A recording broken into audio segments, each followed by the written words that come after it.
दोस्तों, आप सभी का स्वागत है स्वतंत्र Bharat education hub for UPSC and UPPSC aspirants के चैनल पर। आज हम जो है राष्ट्रीय आंदोलन 1885 से 1947 के मध्य बात करेंगे। इसका एक भाग जो है पहले हो चुका है, जिसमें हम साइमन कमीशन तक जो है 1927 तक हम आ चुके हैं। तो आज हम इसका जो है द्वितीय भाग जो है प्रारंभ करने जा रहे हैं, जिसमें नेहरू रिपोर्ट से हम जो है प्रारंभ करेंगे, यानी कि 1928 से। और सबसे महत्वपूर्ण बात, और जिन लोगों ने अभी तक चैनल को सब्सक्राइब नहीं किया या जो लोग नए हैं, कृपया करके वो लोग चैनल को सब्सक्राइब कर लें। तो चलिए शुरू करते हैं हम नेहरू रिपोर्ट से, जो 1928 में आई थी। तो साइमन आयोग की नियुक्ति के समय ही अनुदान दल कंजर्वेटिव पार्टी की सरकार में भारतीय सचिव लॉर्ड बर्केनहेड ने भारतीयों के समक्ष एक चुनौती रखी कि वे एक ऐसा संविधान बनाकर तैयार करें जो सामान्यतः भारत के सभी लोगों को मान्य हो। भारतीय नेताओं द्वारा इस चुनौती को स्वीकार करते हुए फरवरी 1928 में दिल्ली में आयोजित प्रथम सर्वदलीय सम्मेलन में प्रस्ताव पारित किया गया, जिसमें एक ऐसे संविधान निर्माण की योजना थी जिसमें पूर्ण उत्तरदायी सरकार की व्यवस्था होगी। मई 1928 में बंबई में हुए दूसरे सर्वदलीय सम्मेलन में मोतीलाल नेहरू की अध्यक्षता में एक 8 सदस्यीय समिति की स्थापना की गई। मोतीलाल नेहरू की समिति के सदस्यों में तेज बहादुर सप्रू, सुभाष चंद्र बोस, एम.एस. रैने, मंगल सिंह, अली इमाम, जे.आर. प्रधान, शोएब कुरैशी इत्यादि थे। मोतीलाल नेहरू की अध्यक्षता वाली समिति ने अगस्त 1928 में अपनी रिपोर्ट प्रस्तुत की, जिसे नेहरू रिपोर्ट के नाम से जाना गया। इस रिपोर्ट में भारत में नए डोमिनियन संविधान का खाका था। अब रिपोर्ट में जो सिफारिशें की गई थी वो क्या थी, तो वो सिफारिशें जो है रिपोर्ट में की गई वो निम्नवत हैं। तो भारत को डोमिनियन का दर्जा, भारत एक संघ होगा जिसके नियंत्रण में केंद्र में द्विसदनीय विधानमंडल होगा, मंत्रिमंडल सदन के प्रति उत्तरदायी होगा, केंद्र और प्रांतों में संघीय आधार पर शक्तियों का विभाजन किया जाए, किंतु अवशिष्ट शक्तियां केंद्र को दी जाएं। सिंध को बंबई से पृथक कर एक पृथक प्रांत बनाया जाए। उत्तर पश्चिमी सीमा प्रांत को ब्रिटिश भारत के अन्य प्रांतों के समान वैधानिक स्तर प्रदान किया जाए। देशी राज्यों के अधिकारों एवं विशेषाधिकारों को सुनिश्चित किया जाए। उत्तरदायी शासन के पश्चात ही किसी राज्य को संघ में सम्मिलित किया जाए। गवर्नर जनरल की स्थिति संवैधानिक मुखिया भर की रहेगी। भारत में एक प्रतिरक्षा समिति, उच्चतम न्यायालय तथा लोक सेवा आयोग की स्थापना की जाए। सांप्रदायिक आधार पर पृथक निर्वाचन मंडल की मांग अस्वीकार कर अल्पसंख्यकों हेतु आरक्षित स्थानों के लिए संयुक्त निर्वाचन क्षेत्र का प्रस्ताव किया गया, लेकिन यह व्यवस्था उन प्रांतों में लागू न की जाए जहां मुसलमान बहुसंख्यक हों। वयस्कों के लिए मताधिकार, महिलाओं के लिए समान अधिकार, धर्म का हर प्रकार के राज्य से पृथक्करण, भाषाई आधारों पर प्रांतों के गठन का भी प्रावधान किया गया। कांग्रेस में सुभाष चंद्र बोस, जवाहरलाल नेहरू, सत्यमूर्ति जैसे युवा नेता डोमिनियन स्टेट्स की जगह पूर्ण स्वराज को कांग्रेस का लक्ष्य बनाना चाहते थे। इस मुद्दे को लेकर 1928 में कांग्रेस के कलकत्ता अधिवेशन में कांग्रेस के भीतर मतभेद उत्पन्न हो गया। दुर्भाग्य से सर्वदलीय सम्मेलन रिपोर्ट स्वीकार नहीं कर सका। सुभाष चंद्र बोस, पंडित जवाहरलाल नेहरू, सत्यमूर्ति आदि ने इसका विरोध किया तथा पूर्ण स्वतंत्रता की प्राप्ति हेतु 1928 में इन्हें ऑल इंडिया इंडिपेंडेंस लीग की स्थापना की। अब मुस्लिम तथा हिंदू सांप्रदायिक प्रतिक्रियाएं। तो नेहरू रिपोर्ट के रूप में देश में भावी संविधान की रूपरेखा का निर्माण राष्ट्रवादी नेताओं की एक महत्वपूर्ण उपलब्धि थी। यद्यपि आरंभ में उन्होंने प्रशंसनीय एकता प्रदर्शित की, किंतु सांप्रदायिक निर्वाचन के मुद्दे को लेकर धीरे धीरे उनके बीच विवाद गहरा गए। दिसंबर 1927 में मुस्लिम लीग के दिल्ली अधिवेशन में अनेक प्रमुख मुस्लिम नेताओं ने भाग लिया। उन्होंने 4 भागों को संविधान के प्रस्तावित मसौदे में जोड़ने की मांग की। अब वो 4 भाग कौन कौन से थे? तो पहला, सिंध को एक अलग राज्य बनाया जाए। दूसरा, उत्तर पश्चिम सीमांत प्रांत को वही दर्जा दिया जाए जो अन्य प्रांतों को मिला हुआ है। तीसरा, केंद्रीय विधायिका में मुसलमानों को 1/3 प्रतिनिधित्व मिले।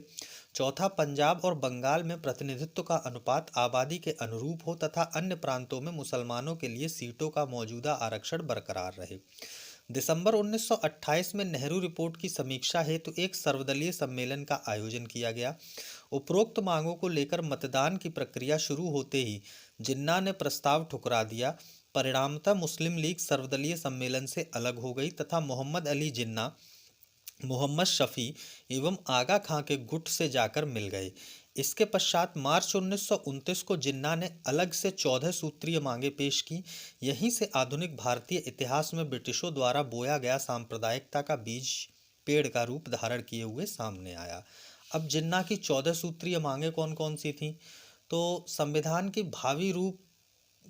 का भावी रूप संघीय हो तथा प्रांतों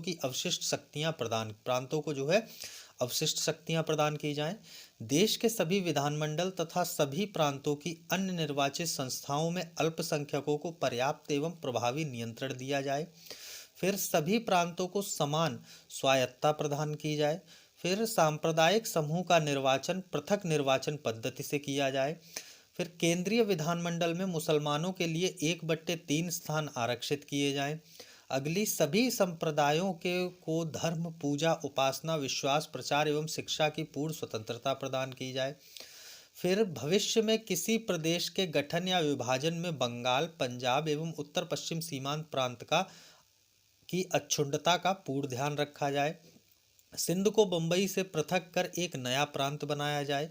किसी निर्वाचित निकाय या विधानमंडल में किसी संप्रदाय से संबंधित कोई विधेयक तभी पारित किया जाए जब उस संप्रदाय के 3/4 सदस्य उसका समर्थन करें। सभी सरकारी सेवाओं में योग्यता के आधार पर मुसलमानों को पर्याप्त अवसर दिए जाएं। अन्य प्रांतों की तरह बलूचिस्तान एवं उत्तर पश्चिमी सीमा प्रांत में भी सुधार कार्यक्रम प्रारंभ किए जाएं। संविधान में मुस्लिम धर्म, संस्कृति, भाषा, व्यक्तिक विधि, मुस्लिम धार्मिक संस्थाओं के संरक्षण एवं अनुदान के लिए आवश्यक प्रावधान किए जाएं। केंद्रीय विधानमंडल द्वारा भारतीय संघ के सभी राज्यों की सहमति बिना कोई संवैधानिक संशोधन न किया जाए। मुस्लिम संस्कृति, धर्म, पर्सनल लॉ और धर्मार्थ संस्थाओं को सुरक्षा प्रदान की जाए। अब जो कांग्रेस का लाहौर अधिवेशन था 1929 में, तो इसमें क्या हुआ है? तो दिसंबर 1929 में कांग्रेस का अधिवेशन लाहौर में हुआ, जिसकी अध्यक्षता जवाहरलाल नेहरू द्वारा की गई। इस अधिवेशन में स्पष्ट कहा गया कि नेहरू रिपोर्ट को लागू करने की अवधि समाप्त हो गई है तथा अब पूर्ण स्वाधीनता की मांग बुलंद की जाए। इस अधिवेशन में कुछ प्रस्ताव दिए गए थे, कौन कौन से थे? तो एक तो ये था कि नेहरू समिति की रिपोर्ट को निरस्त घोषित कर दिया जाए, और दूसरा, लाहौर अधिवेशन में पारित पूर्ण स्वराज के प्रस्ताव के अनुसार कांग्रेस के संविधान में स्वराज शब्द का अर्थ अब से पूर्ण स्वतंत्रता या पूर्ण स्वराज होगा। इसे अब राष्ट्रीय आंदोलन का लक्ष्य निर्धारित किया गया। सम्मेलन में 31 दिसंबर 1929 की मध्य रात को रावी नदी के तट पर कांग्रेस के अध्यक्ष जवाहरलाल नेहरू ने भारतीय स्वतंत्रता का प्रतीक तिरंगा झंडा पूर्ण स्वराज, वंदे मातरम तथा इंकलाब जिंदाबाद के नारों के बीच फहराया। कांग्रेस कार्य समिति ने तय किया कि 26 जनवरी 1930 का दिन पूर्ण स्वराज के रूप में मनाया जाएगा तथा अब से 26 जनवरी को प्रत्येक वर्ष पूर्ण स्वाधीनता दिवस के रूप में मनाया जाएगा। कांग्रेस कार्यकारिणी समिति ने लाहौर अधिवेशन में ही गांधी जी को यह अधिकार दिया कि वह देश में सविनय अवज्ञा आंदोलन छेड़े। अब गांधी जी द्वारा प्रस्तुत 11 सूत्री मांगे जो 31 जनवरी 1930 को की गई, तो गांधी जी ने वायसराय लॉर्ड इरविन एवं ब्रिटिश प्रधानमंत्री रैमसे मैकडोनाल्ड के सम्मुख 31 जनवरी 1930 को 11 सूत्रीय मांगे रखी। वो कौन कौन सी थी 11 सूत्रीय मांगे? पहली थी सेना के व्यय तथा सिविल सेवा के वेतनों में 50% की कटौती। दूसरी, डाक आरक्षण बिल पास किया जाए। तीसरी, पूर्ण शराबबंदी। चौथा, राजनीतिक बंदियों की रिहाई। पांचवा, आपराधिक गुप्तचर विभाग में सुधार। छठा, हथियार कानून में सुधार करके आत्मरक्षा हेतु भारतीयों को बंदूकों इत्यादि के लाइसेंस की स्वीकृति प्रदान की जाए। सातवां, रुपया स्टर्लिंग के विनिमय अनुपात को घटाकर 1 शिलिंग 4 पेंस करना। आठवां, वस्त्र उद्योग को संरक्षण प्रदान करना। नौवां, भारतीय समुद्र तट केवल भारतीयों के लिए आरक्षित करना। 10वां, भूमिकर में कटौती हो तथा उस पर काउंसिल का नियंत्रण हो। 11वां, नमक कर व नमक पर सरकारी एकाधिकार समाप्त करना। गांधी जी की इस मांग पर सरकार ने कोई सकारात्मक रुख नहीं अपनाया। फलतः 14 जनवरी 1930 को साबरमती में कांग्रेस कार्यकारिणी समिति की एक बैठक में गांधी जी के नेतृत्व में सविनय अवज्ञा आंदोलन चलाने का निश्चय लिया गया। इन 11 सूत्री मांगों को गांधी जी द्वारा अपने पत्र यंग इंडिया में भी प्रस्तुत किया गया था। अब सविनय अवज्ञा आंदोलन 1930। तो गांधी जी ने अपनी 11 सूत्री मांगों के न माने जाने पर इरविन को एक पत्र लिखा कि मैंने रोटी मांगी थी, बदले में मुझे पत्थर मिला, इंतजार की घड़ियां अब समाप्त हुई। और सविनय अवज्ञा आंदोलन के तहत महात्मा गांधी ने 12 मार्च 1930 को ऐतिहासिक सत्याग्रह की शुरुआत की। गांधी जी साबरमती आश्रम से अपने 78 अनुयायियों के साथ 240 मील की लंबी पदयात्रा के बाद 5 अप्रैल 1930 को गुजरात के समुद्र तट पर स्थित दांडी गांव पहुंचे, जिसे दांडी मार्च के नाम से जाना जाता है। इसी के साथ उन्होंने 6 अप्रैल 1930 को दांडी में मुट्ठी भर नमक उठाकर नमक कानून को तोड़ा। सुभाष चंद्र बोस ने इस अभियान की तुलना नेपोलियन के एल्वा से पेरिस की ओर किए जाने वाले मार्च तथा राजनीतिक सत्ता प्राप्ति हेतु मुसोलिन के रोम मार्च से की थी। अब आंदोलन संबंधी गतिविधियां। सविनय अवज्ञा आंदोलन गांधी जी के नेतृत्व में समूचे भारत में फैल गया। तमिलनाडु में गांधीवादी राजनेता सी राजगोपालचारी ने तंजौर के समुद्र तट पर त्रिचनापल्ली में वेदारण्यम तक नमक यात्रा की। अब मालबार में वायकोम सत्याग्रह के नेता के कलप्पन ने कालीकट से पेन्नोर तक नमक यात्रा की। आंध्र प्रदेश के विभिन्न जिलों में नमक सत्याग्रह के मुख्यालय के रूप में काम करने के उद्देश्य से शिविरम स्थापित किए गए। सविनय अवज्ञा आंदोलन का सबसे प्रबल रूप बम्बई यानी वर्तमान गुजरात के धरासना में मिला। यहाँ पर सरोजनी नायडू, मणिलाल तथा इमाम साहब के साथ हजारों सत्याग्रहियों ने धरासना नामक कारखाने पर हमला किया। कारखाने की रक्षा के लिए पुलिस ने कठोर दमनात्मक कार्रवाई की, जिसका उल्लेख अमेरिकी पत्रकार वेब मिलर ने किया। असम के सिलहट स्थान से बंगाल के नोआखली समुद्र तट तक यात्रा कर नमक कानून तोड़ने का प्रयास किया गया। पश्चिमोत्तर सीमा प्रांत में मुसलमानों ने खान अब्दुल गफ्फार खां, जिन्हें सीमांत गांधी भी कहा जाता है, के नेतृत्व में सविनय अवज्ञा आंदोलन चलाया। उनके नेतृत्व में खुदाई खिदमतगार या लाल कुर्ती संगठन ने सविनय अवज्ञा आंदोलन में सक्रिय भूमिका निभाई। इन्होंने पख्तून नामक पत्रिका निकाली। और उत्तर पश्चिमी सीमा पर आंदोलनकारियों से निपटने में सरकार को अधिक परेशानी का सामना करना पड़ा। आंदोलनकारियों को दबाने के लिए गढ़वाल रेजिमेंट की कुछ टुकड़ियां पेशावर भेजी गईं। गढ़वाल रेजिमेंट के सिपाहियों ने निहत्थे आंदोलनकारियों पर गोलियां चलाने से मना कर दिया। उत्तर पूर्व की जनजातियों ने भी आंदोलन में बढ़ चढ़कर भाग लिया। 13 वर्षीय युवा नागा महिला रानी गैडनल्यू ने अपने नागा साथियों के साथ सविनय अवज्ञा आंदोलन को समर्थन दिया। कालांतर में नेहरू ने गैडनल्यू को रानी की उपाधि से सम्मानित किया। इस आंदोलन को अंग्रेजों द्वारा कठोर दमनात्मक प्रक्रिया द्वारा दबाया गया। इसी समय साइमन आयोग की रिपोर्ट के आधार पर इंग्लैंड में 3 गोलमेज सम्मेलन बुलाए गए। अब प्रथम गोलमेज सम्मेलन ये हुआ 12 नवंबर 1930 से 19 नवंबर 1931 के बीच। तो लंदन में आयोजित यह सम्मेलन पहला ऐसा सम्मेलन था जिसमें ब्रिटिश शासकों द्वारा भारतीयों को बराबर का दर्जा दिया गया। इस सम्मेलन में कुल 89 प्रतिनिधियों ने भाग लिया, जिसमें मुख्य रूप से शामिल थे हिंदू सभा से थे जयकर एवं वीएस मुंजे। उदारवादी लोग थे तो वो थे सीवाई चिंतामणि और टीवी सप्रू। मुस्लिम लीग से थे आगा खां, मोहम्मद शफी, मोहम्मद अली जिन्ना और फजलुल हक। सिखों में सरदार संपूर्ण सिंह, एंग्लो इंडियन में केटी पाल, दलित वर्ग में डॉक्टर भीमराव अंबेडकर और देशी रियासतों के 16 नरेश इसमें शामिल थे। इस सम्मेलन में कांग्रेस ने भाग नहीं लिया। ब्रिटिश प्रधानमंत्री मैकडोनाल्ड ने इस सम्मेलन का सभापतित्व किया। सम्मेलन में मुस्लिम लीग ने पृथक निर्वाचन मंडल की मांग रखी। इस तरह अंबेडकर ने दलित वर्गों के लिए पृथक निर्वाचन मंडल की मांग की, लेकिन उपस्थित प्रतिनिधियों में एकता का अभाव था। सम्मेलन के निष्कर्षों में ब्रिटिश सरकार अखिल भारतीय संघ का निर्माण, प्रदेशों में पूर्ण उत्तरदायी शासन तथा केंद्र में द्वैत शासन पर सहमत हुई।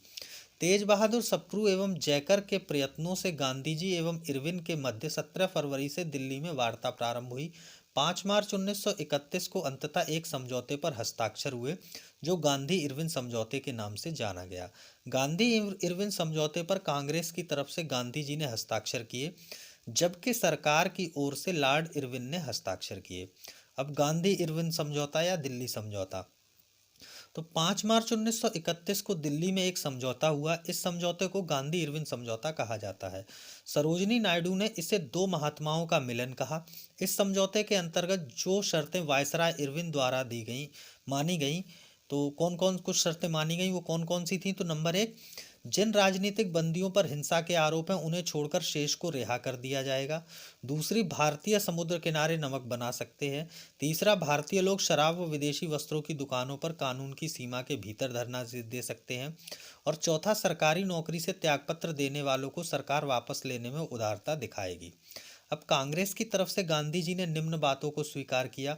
तो कौन कौन सी बातें थी? सविनय अवज्ञा आंदोलन स्थगित कर दिया जाएगा। कांग्रेस निकट भविष्य में होने वाले दूसरे गोलमेज सम्मेलन में भाग लेगी। तीसरी, कांग्रेस ब्रिटिश सामानों का बहिष्कार नहीं करेगी। गांधी इरविन समझौते का कांग्रेस के नेताओं ने स्वागत किया। श्री के.एम. मुंशी ने इस समझौते को भारत के संवैधानिक इतिहास में एक युग प्रवर्तक घटना कहा।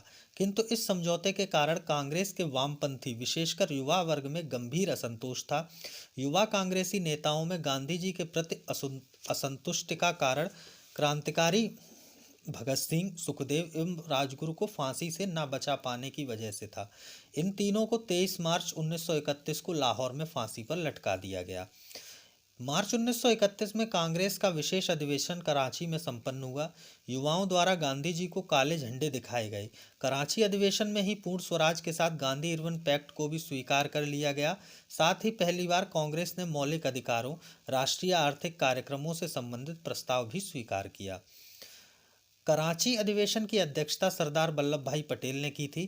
कराची अधिवेशन में ही गांधी जी ने कहा था, गांधी मर सकता है परंतु गांधीवाद नहीं। अब द्वितीय गोलमेज सम्मेलन जो 17 दिसंबर 1931 से 1 दिसंबर 7 सितंबर 1931 से 1 दिसंबर 1931 तक के बीच, तो द्वितीय गोलमेज सम्मेलन लंदन में 7 सितंबर 1931 से 1 दिसंबर 1931 तक चला। इसमें कांग्रेस के प्रतिनिधि के रूप में गांधी जी ने भाग लिया।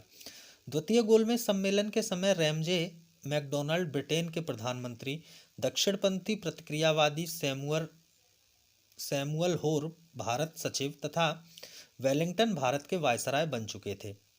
इस सम्मेलन में गांधी जी के साथ राजपूताना नामक जहाज में महादेव देसाई, मदन मोहन मालवीय, देवदास गांधी, घनश्याम दास, बिरला एवं मीराबेन भी थी। कांग्रेस कार्य समिति की एक और सदस्य सरोजिनी नायडू भी इसमें भाग लेने गई। द्वितीय गोलमेज सम्मेलन सांप्रदायिक समस्या पर विवाद के कारण पूरी तरह असफल रहा। दलित नेता भीमराव अंबेडकर ने दलितों के लिए पृथक निर्वाचन मंडल की सुविधा की मांग की, जिसे गांधी जी ने अस्वीकार कर दिया। अतः सांप्रदायिक गतिरोध के कारण सम्मेलन दिसंबर में समाप्त कर दिया गया। इसी सम्मेलन के दौरान विंस्टन चर्चिल ने गांधी जी को अर्धनग्न फकीर कहा था।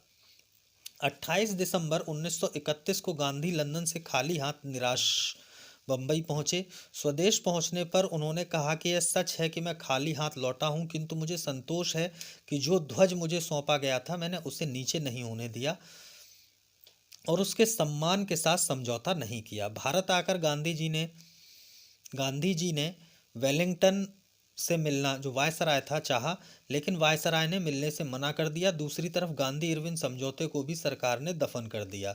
अंततः मजबूर होकर गांधी जी ने द्वितीय सविनय अवज्ञा आंदोलन शुरू करने की घोषणा की। अब द्वितीय सविनय अवज्ञा आंदोलन 1932 से 1934 तक। जनवरी 1932 में कांग्रेस कार्य समिति ने सविनय अवज्ञा आंदोलन दोबारा शुरू करने का निर्णय लिया। इस बीच देश के अनेक भागों में किसानों में असंतोष की लहर फैल चुकी थी। विश्वव्यापी मंदी के कारण कृषि उपजों के दाम गिर गए। लगान तथा मालगुजारी का बोझ उनके लिए असहनीय हो गया। आंदोलन शुरू होने के शीघ्र बाद शीर्ष नेताओं गांधी जी, जवाहरलाल नेहरू, सरदार पटेल, खान अब्दुल गफ्फार खां आदि को गिरफ्तार कर सरकार ने कांग्रेस को गैर कानूनी संस्था घोषित कर उसकी संपत्ति को जब्त कर लिया। आपातकालीन शक्तियों से संबंधित अध्यादेश सरकार द्वारा निकाले गए। प्रदर्शनकारियों तथा सत्याग्रहियों पर लाठियों से प्रहार किया गया। गांव में कर अदा न करने वाले किसानों की जमीन, पशु, मकान आदि को जब्त कर लिया गया। सरकार ने द्वितीय सविनय अवज्ञा आंदोलन के समय प्रमुख नेताओं समेत बड़ी संख्या में, ये जो है 1 लाख से ऊपर बताई जाती है, लोगों को जेल भेजा। अप्रैल 1934 में गांधी जी ने द्वितीय सविनय अवज्ञा आंदोलन स्थगित कर दिया। अब सांप्रदायिक पंचाट यानी कम्युनल अवार्ड 1932। तो ब्रिटिश प्रधानमंत्री रैमजे मैकडोनाल्ड ने 16 अगस्त 1932 को विभिन्न संप्रदायों के प्रतिनिधित्व के विषय में एक पंचाट जारी किया, जिसे सांप्रदायिक पंचाट कहा गया। इसके तहत प्रत्येक अल्पसंख्यक समुदाय के लिए विधानमंडलों में कुछ सीटें सुरक्षित रखी गईं, जिनके सदस्यों का चुनाव पृथक निर्वाचन मंडलों द्वारा किया जाना था। मुस्लिम, सिख व ईसाई के साथ ही इस नए पंचाट में दलित वर्ग को भी अल्पसंख्यक मानकर हिंदुओं से अलग कर दिया गया। अब पूना पैक्ट सितंबर 1932 में, तो दलित वर्ग को पृथक निर्वाचक मंडल की सुविधा दिए जाने के विरोध में महात्मा गांधी ने यरवदा जेल में ही 20 सितंबर 1932 को आमरण अनशन शुरू कर दिया। इसी समय टैगोर ने गांधी जी के बारे में कहा कि भारत की एकता और उसकी सामाजिक अखंडता के लिए यह उत्कृष्ट बलिदान है। हमारे व्यथित हृदय आपकी महान तपस्या का आदर व प्रेम के साथ अनुकरण करेंगे। मदन मोहन मालवीय, डॉक्टर राजेंद्र प्रसाद, पुरुषोत्तम दास, सी राजगोपालचारी आदि के प्रयत्नों से सितंबर 1932 में गांधी जी और दलित नेता अंबेडकर के मध्य पूना समझौता हुआ।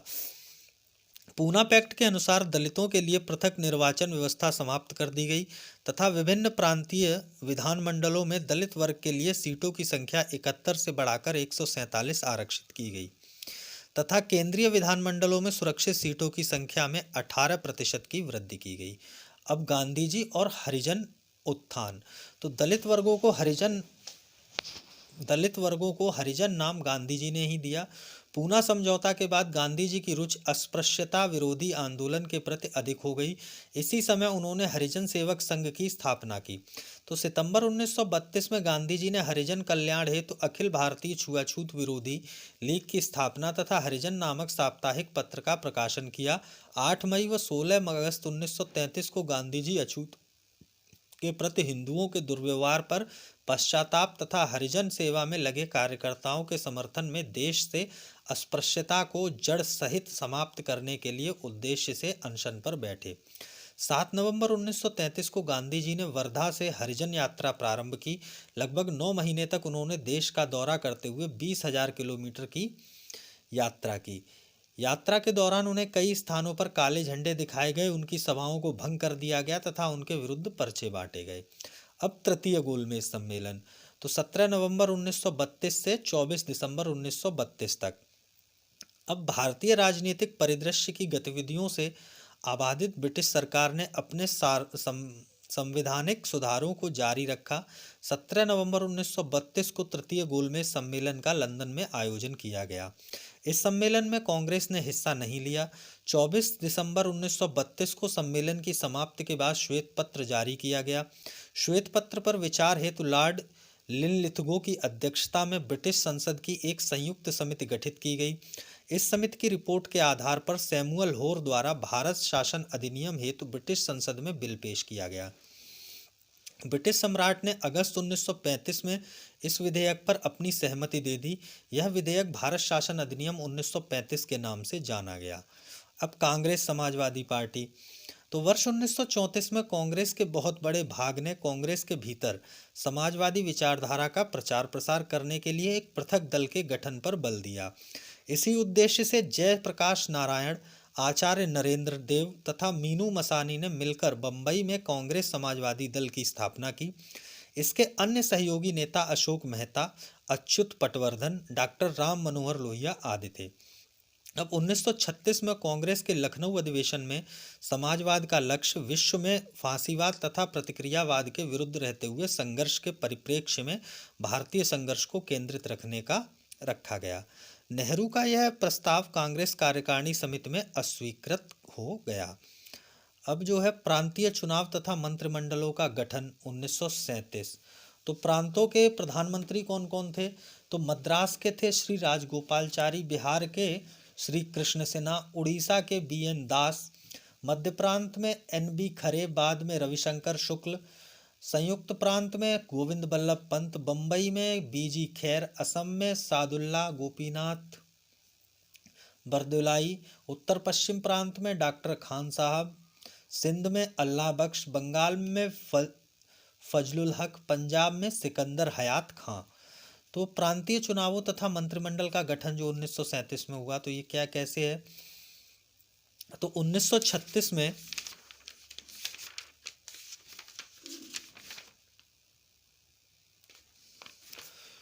1936 में लखनऊ और फैजपुर में जवाहरलाल नेहरू की अध्यक्षता में हुए कांग्रेस के वार्षिक अधिवेशन में सभी गुट चुनाव में हिस्सा लेने के लिए तैयार हो गए।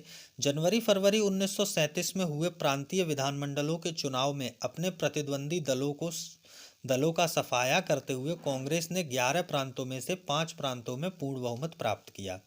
कांग्रेस बंबई, असम तथा उत्तर पश्चिम सीमांत प्रांत में सबसे बड़े दल के रूप में उभरी। केवल बंगाल, पंजाब तथा सिंध में ही कांग्रेस बहुमत से वंचित रह गई। जुलाई 1937 में कांग्रेस ने मद्रास, संयुक्त प्रांत, मध्य प्रांत, बिहार, बंबई तथा उड़ीसा में अपनी सरकारें गठित की। बाद में पश्चिमोत्तर प्रांत और असम में भी कांग्रेस ने मंत्रिमंडल बनाए। इस तरह कुल 8 प्रांतों में कांग्रेस ने अपनी सरकार बनाई। पंजाब में मुस्लिम लीग और कम्युनिस्ट पार्टी ने संयुक्त सरकार का गठन किया। बंगाल में कृषक प्रजा पार्टी तथा मुस्लिम लीग ने संयुक्त सरकार का गठन किया। 1937 के चुनाव में कांग्रेस ने कुल 8 राज्यों में अपनी सरकारें बनाई। प्रशासन को सुचारू रूप से चलाने के लिए एक केंद्रीय नियंत्रण परिषद का गठन किया गया, जिसे संसदीय उपसमिति का नाम दिया गया। इसके सदस्य सरदार पटेल, मौलाना अबुल कलाम आज़ाद और डॉक्टर राजेंद्र प्रसाद थे। इस समय प्रांत प्रमुखों को प्रधानमंत्री कहा जाता था। कांग्रेस सरकार ने अपने 28 माह के संक्षिप्त शासनकाल में यह प्रमाणित कर दिया कि वह केवल जनसंघर्षों के लिए ही जनता का नेतृत्व नहीं कर सकती, बल्कि उनके हित में राजसत्ता का भी प्रयोग कर सकती है। इसी समय कांग्रेस के अध्यक्ष सुभाष चंद्र बोस ने 1938 में राष्ट्रीय योजना समिति नियुक्त की। इसके माध्यम से कांग्रेसी सरकारों ने योजना के विकास में हाथ बटाने के प्रयास किए। अब कांग्रेस का त्रिपुरी संकट जो 1939 में हुआ है, तो 1938 के हरिपुरा कांग्रेस के वार्षिक अधिवेशन के लिए सुभाष चंद्र बोस को कांग्रेस का अध्यक्ष चुना गया। 1939 के त्रिपुरी कांग्रेस के वार्षिक अधिवेशन में सुभाष चंद्र बोस दूसरी बार अध्यक्ष पद के उम्मीदवार बने। वे गांधी जी के पसंदीदा उम्मीदवार पट्टाभी सीतारामैया को परास्त कर दूसरी बार अध्यक्ष चुन लिए गए। इस हार को गांधी जी ने अपनी व्यक्तिगत हार बताया। चुनाव के बाद अधिवेशन में पारित प्रस्ताव द्वारा अध्यक्ष को गांधी जी की इच्छानुसार कार्य समिति के सदस्य नियुक्त करने को कहा गया, लेकिन गांधी जी ने सलाह देने से इनकार कर दिया। इस स्थिति में अंततः सुभाष चंद्र बोस ने अप्रैल 1939 में कांग्रेस के अध्यक्ष पद से इस्तीफा दे दिया। उनकी जगह डॉक्टर राजेंद्र प्रसाद को कांग्रेस अधिवेशन का अध्यक्ष बनाया गया। कांग्रेस से पृथक होकर 1939 में सुभाष चंद्र बोस ने फॉरवर्ड ब्लॉक की स्थापना की। अब अगस्त प्रस्ताव 8 अगस्त 1940। तो कांग्रेस के मंत्रिमंडलों से त्यागपत्र के बाद कांग्रेस का वार्षिक अधिवेशन मार्च 1940 में रामगढ़, तत्कालीन बिहार में आयोजित किया गया। इसमें ब्रिटिश सरकार के समक्ष यह प्रस्ताव रखा गया कि केंद्र में अंतरिम सरकार गठित की जाए। लॉर्ड लिनलिथगो ने द्वितीय विश्व युद्ध में कांग्रेस का सहयोग प्राप्त करने के लिए उनके समक्ष एक प्रस्ताव रखा, जिसे अगस्त प्रस्ताव का नाम दिया गया, जिसमें अंतरिम सरकार के गठन करने की मांग को खारिज कर दिया गया। अगस्त प्रस्ताव में अधोलिखित प्रावधान सम्मिलित थे। कौन कौन से? तो नंबर 1, युद्ध के बाद एक प्रतिनिधिमूलक संविधान निर्मात्री संस्था का गठन किया जाएगा, और दूसरा, एक युद्ध सलाहकार परिषद की स्थापना की जाएगी। तो वायसराय कार्यकारिणी परिषद का विस्तार किया जाएगा, यानी भारतीयों की संख्या बढ़ा दी जाएगी। कांग्रेस के द्वारा अगस्त प्रस्ताव को अस्वीकार कर दिया गया तथा पाकिस्तान की मांग स्पष्ट रूप से स्वीकार न किए जाने के कारण मुस्लिम लीग ने भी प्रस्ताव को अस्वीकार कर दिया। अब मुस्लिम लीग और पाकिस्तान की मांग। तो खिलाफत व असहयोग आंदोलन में हिंदू मुस्लिम एकता का जो दृश्य देखने को मिला था, वह अब सांप्रदायिकता में बदल चुका था। कवि और राजनीतिक चिंतक मोहम्मद इकबाल को प्रायः मुसलमानों के लिए पृथक राष्ट्र के विचार का प्रवर्तक माना जाता है। सर्व इस्लाम की भावना से प्रेरित होकर इकबाल ने 1930 में लीग के इलाहाबाद अधिवेशन में द्विराष्ट्र के सिद्धांत का प्रतिपादन किया। 1933 से 35 के बीच कैम्ब्रिज में पढ़ने वाले चौधरी रहमत अली नामक एक मुस्लिम छात्र ने पाकिस्तान शब्द को गढ़ा। इनकी इनके परिकल्पित पाकिस्तान में पंजाब, अफगान प्रांत, कश्मीर, सिंध तथा बलूचिस्तान को शामिल होना था। इस प्रस्ताव की रूपरेखा तैयार करने में फिजलुल हक तथा सिकंदर हयात खां ने महत्वपूर्ण भूमिका निभाई थी। 23 मार्च 1940 को मुस्लिम लीग का वार्षिक अधिवेशन लाहौर में संपन्न हुआ। इस अधिवेशन में पाकिस्तान का प्रस्ताव औपचारिक रूप से पारित किया गया। इस अधिवेशन की अध्यक्षता जिन्ना ने की थी। पृथक पाकिस्तान की मांग को पहली बार आंशिक मान्यता 1942 में क्रिप्स प्रस्तावों से में मिली। प्रस्तावों में व्यवस्था थी कि ब्रिटिश भारत का कोई राज्य यदि भारतीय गणराज्य से अलग होना चाहे तो उसे आज़ादी मिलेगी। 23 मार्च 1943 को लीग द्वारा पाकिस्तान दिवस मनाया गया। सरकार की बांटो और राज करो की नीति ने पृथक पाकिस्तान की मांग को संरक्षण प्रदान किया। अब व्यक्तिगत सत्याग्रह 17 अक्टूबर 1940।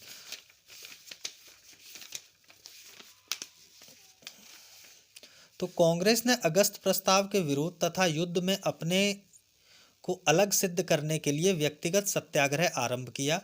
यह विचारधारा गांधी जी की थी। इस सत्याग्रह का मुख्य उद्देश्य यह था कि द्वितीय विश्व युद्ध में भारतीय जनता ब्रिटिश सरकारों के साथ नहीं है। व्यक्तिगत सत्याग्रह पवनार आश्रम से प्रारंभ किया और 17 अक्टूबर 1940 को विनोबा भावे पहले सत्याग्रही बने। दूसरे सत्याग्रही जवाहरलाल नेहरू थे। 2 चरणों में चलने वाले व्यक्तिगत सत्याग्रह का दूसरा चरण जनवरी 1941 में शुरू किया। इस सत्याग्रह में लगभग 25,000 सत्याग्रही जेल गए, जिसमें कांग्रेस के कई वरिष्ठ नेता व विधानमंडल के सदस्य भी शामिल थे। इस आंदोलन को दिल्ली चलो आंदोलन भी कहा जाता है। अब क्रिप्स प्रस्ताव मार्च 1942। तो जापान की लगातार बढ़ती हुई शक्ति को उसके प्रतिद्वंदी राष्ट्र जापान की लगातार बढ़ती हुई शक्ति से उसके प्रतिद्वंदी राष्ट्र परेशान हो गए। अमेरिका, ऑस्ट्रेलिया व चीन आदि देश ब्रिटेन पर भारत को स्वतंत्र करने के लिए दबाव डाल रहे थे। परिणाम स्वरूप चर्चिल ने 11 मार्च 1942 को क्रिप्स मिशन की घोषणा की और 23 मार्च 1942 को क्रिप्स मिशन भारत पहुंचा। अब क्रिप्स प्रस्ताव की मुख्य विशेषताएं अधोलिखित थीं। तो कौन कौन सी विशेषताएं थीं? क्रिप्स ने घोषणा की कि भारत में ब्रिटिश नीति का उद्देश्य है जितनी जल्द संभव हो सके भारत में स्वशासन की स्थापना, अर्थात युद्ध के बाद भारत को डोमिनियन स्टेटस दिया जाएगा। युद्ध के बाद एक ऐसे भारतीय संघ के निर्माण का प्रयत्न किया जाएगा जिसे पूर्ण उपनिवेश का दर्जा प्राप्त होगा और उसे राष्ट्रकुल से अलग होने का अधिकार भी होगा। युद्ध के बाद एक संविधान निर्मात्री सभा का गठन किया जाएगा जिसमें ब्रिटिश प्रांतों के चुने हुए प्रतिनिधि तथा देशी रियासतों के प्रतिनिधि शामिल होंगे। संविधान सभा द्वारा निर्मित किए गए संविधान को सरकार 2 शर्तों पर ही लागू कर सकेगी। कौन कौन सी वो 2 शर्तें थीं? जो प्रांत इससे सहमत नहीं होंगे वे इसे अस्वीकार कर पूर्ववर्ती स्थिति में रह सकते हैं, या फिर वे पूर्णतः स्वतंत्र रहना चाहते हैं, तब भी ब्रिटिश सरकार को कोई आपत्ति नहीं है। पाकिस्तान की मांग के लिए इस व्यवस्था के तहत गुंजाइश बनाई गई। भारतीय संविधान सभा तथा ब्रिटिश सरकार के मध्य अल्पसंख्यकों के हितों को लेकर एक समझौता होगा। युद्ध के दौरान ब्रिटिश वायसराय की एक नई कार्यकारी परिषद का गठन किया जाएगा जिसमें भारतीय जनता के प्रमुख वर्गों के प्रतिनिधि शामिल होंगे, लेकिन रक्षा मंत्रालय ब्रिटिश नेतृत्व के पास होगा। अंततः क्रिप्स की भारतीय नेताओं से बातचीत असफल हो गई क्योंकि इसमें पूर्ण स्वाधीनता की जगह डोमिनियन स्टेट्स या संविधान सभा में रियासतों के शासकों द्वारा नामांकित लोगों की मौजूदगी तथा भारत के संभावित विभाजन पर कड़ी आपत्ति थी। कांग्रेस तथा मुस्लिम लीग दोनों ने क्रिप्स प्रस्तावों को अस्वीकार कर दिया। कांग्रेस द्वारा कहा गया कि केवल भविष्य के वादों से संतुष्टि नहीं मिलेगी, हमें तो वास्तविक स्वतंत्रता से संतुष्टि प्राप्त होगी। महात्मा गांधी ने क्रिप्स प्रस्तावों को उत्तर दिनांकित चेक यानी पोस्ट डेटेड चेक तथा ऐसे बैंक का नाम जो टूट रहा है कहा। जवाहरलाल नेहरू ने कहा, जब मैंने इन प्रस्तावों को पढ़ा तो बुरी तरह मायूस हुआ। मुस्लिम लीग ने इन प्रस्तावों की आलोचना इसलिए की क्योंकि इससे पृथक निर्वाचक मंडल और सांप्रदायिक आधार पर देश के विभाजन की मांग नहीं मानी गई। अब भारत छोड़ो आंदोलन यानी अगस्त 1942 में हुआ। तो भारत छोड़ो आंदोलन या अगस्त क्रांति भारतीय स्वतंत्रता संग्राम की वीरता और लड़ाकूपन की अद्वितीय मिसाल है।